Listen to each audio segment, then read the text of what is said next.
Assalamualaikum warahmatullahi wabarakatuh. Anak-anakku semua, hari ini kita belajar bersama Pak Burhan dengan materi Ayo memaknai ibadah salat.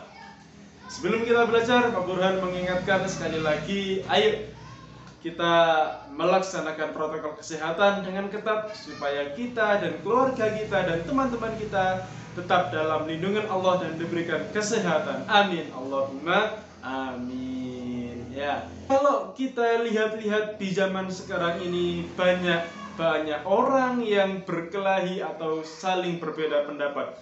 Mulai dari yang paling baru perang antara Rusia dan Ukraina, dari perbedaan pendapat antara bonek dan becek, sampai yang berbeda pendapat enak mana ya, telur dadar atau telur ceplok.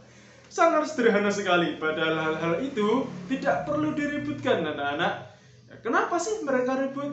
Ya karena mereka belum bisa memaknai ibadah sholat dengan baik. Mereka hanya sekedar sholat, sekedar baca, tapi tidak tahu apa maksud ada di dalamnya.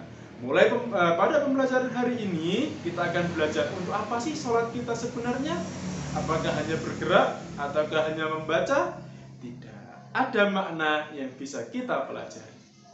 Tujuan pembelajaran kita pada hari ini ada 3. Yang pertama, kita bisa memaknai ibadah sholat dengan baik. Yang kedua, mampu menunjukkan contoh memahami makna ibadah sholat. Dan yang ketiga, bisa menceritakan pengalaman sholat baik di rumah maupun di masjid. Sehingga ya kita dalam sholat kita itu tidak hanya jungkel-jungkel, tidak hanya gerak, tidak hanya membaca-baca saja, tapi kita bisa memaknai apa yang kita baca sesungguhnya. Anak-anak, kenapa sih sholat begitu istimewa?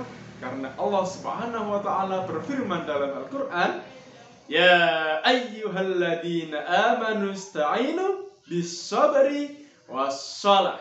Jadi kalau kita membutuhkan pertolongan Allah Subhanahu wa Ta'ala, kita harus melakukan 2. Yang pertama sabar, dan yang kedua adalah sholat. 2 hal yang tidak bisa dipisahkan. Sebelum kita mengetahui makna-makna dalam gerakan sholat, maka kita harus tahu bacaan dan gerakan sholat itu dengan baik. Yang pertama adalah bacaan doa iftitah atau doa pembukaan. Allah Akbar kabiran walhamdulillahi katsira wa subhanallahi bukratan wa asila. Inni wajjahtu wajhiya lilladzi fatara as-samawati wal ardh hanifan musliman wa ma ana minal musyrikin. Inna sholati wa nusuki wa mahyaya wa mamati lillahi rabbil alamin la syarika lahu wa bidzalika umirtu wa ana minal muslimin. Yang kedua adalah bacaan Al-Fatihah. Bismillahirrahmanirrahim. Alhamdulillahi rabbil alamin. Ar-Rahmanir-Rahim. Maliki yaumiddin.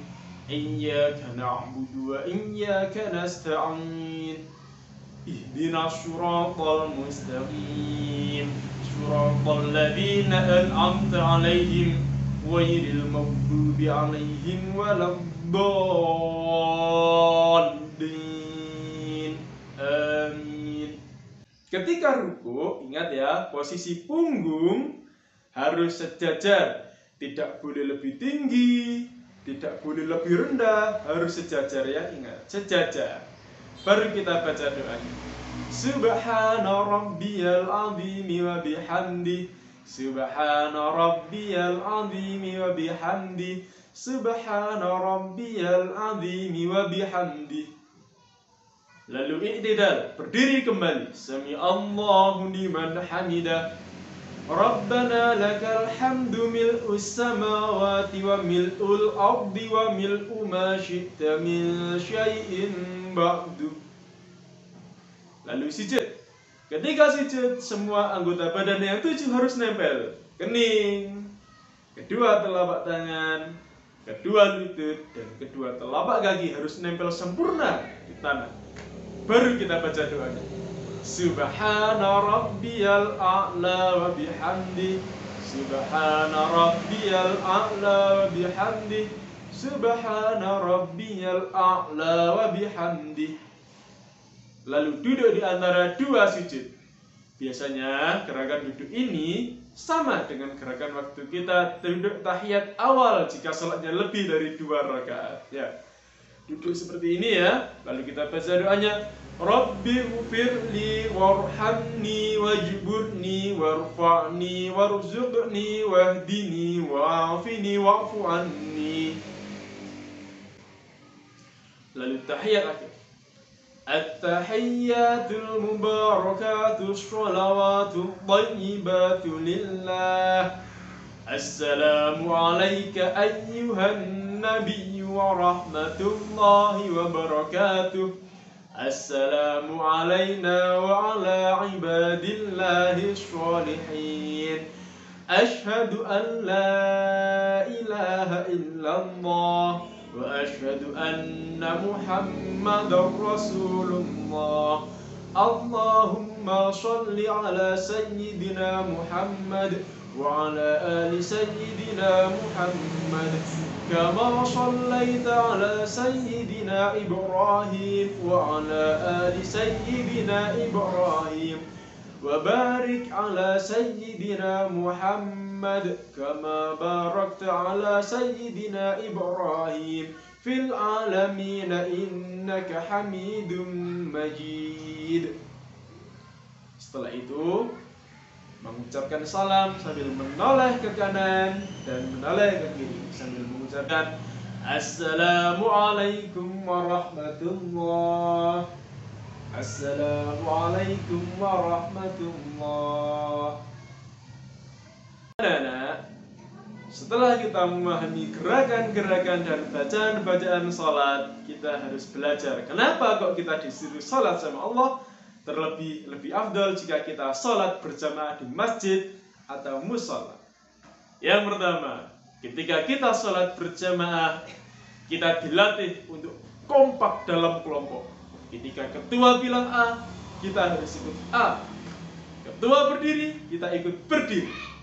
Ketuanya duduk, kita ikut duduk. Seperti itu yang diharapkan Allah Subhanahu wa Ta'ala ketika kita melaksanakan sholat berjamaah.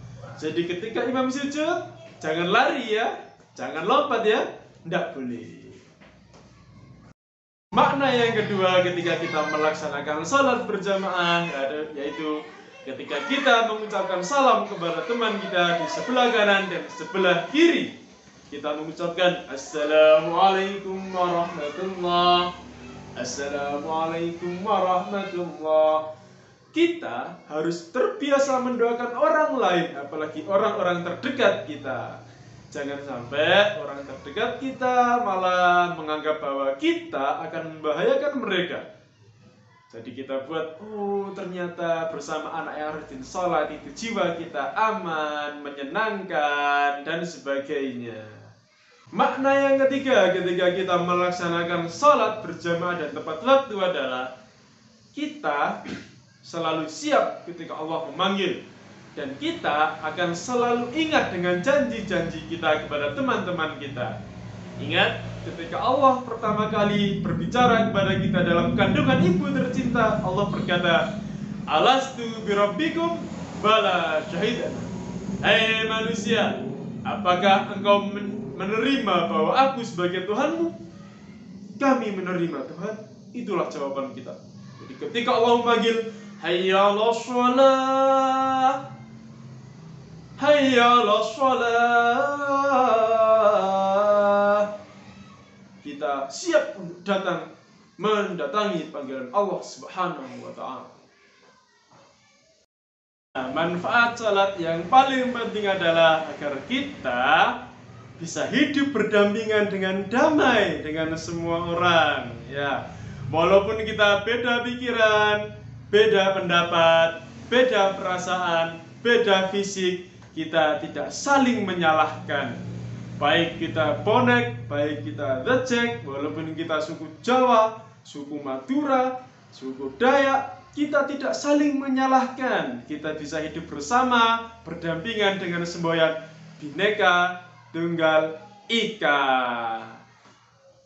Nah, yang terakhir, kita akan berbicara tentang pengalaman kita tentang ketika kita sholat di rumah dan sholat di masjid. Anak-anak, tentunya kalian punya pengalaman yang berbeda antara teman satu dan teman lainnya. Pak Burhan harap kalian bisa menceritakan pengalaman kalian ketika sholat di rumah dan sholat di masjid melalui komentar di bawah ini ya. Silakan berkomentar. Pak Burhan tunggu komentar terbaiknya. Hari ini pelajaran itu saja yang kita pelajari. Semoga sedikit ilmu yang tak Burhan berikan bisa bermanfaat dalam kehidupan kita. Amin. Allahumma amin. Terima kasih banyak. Selalu jaga protokol kesehatan. Hiduplah rukun dengan teman-teman. Assalamualaikum warahmatullahi wabarakatuh.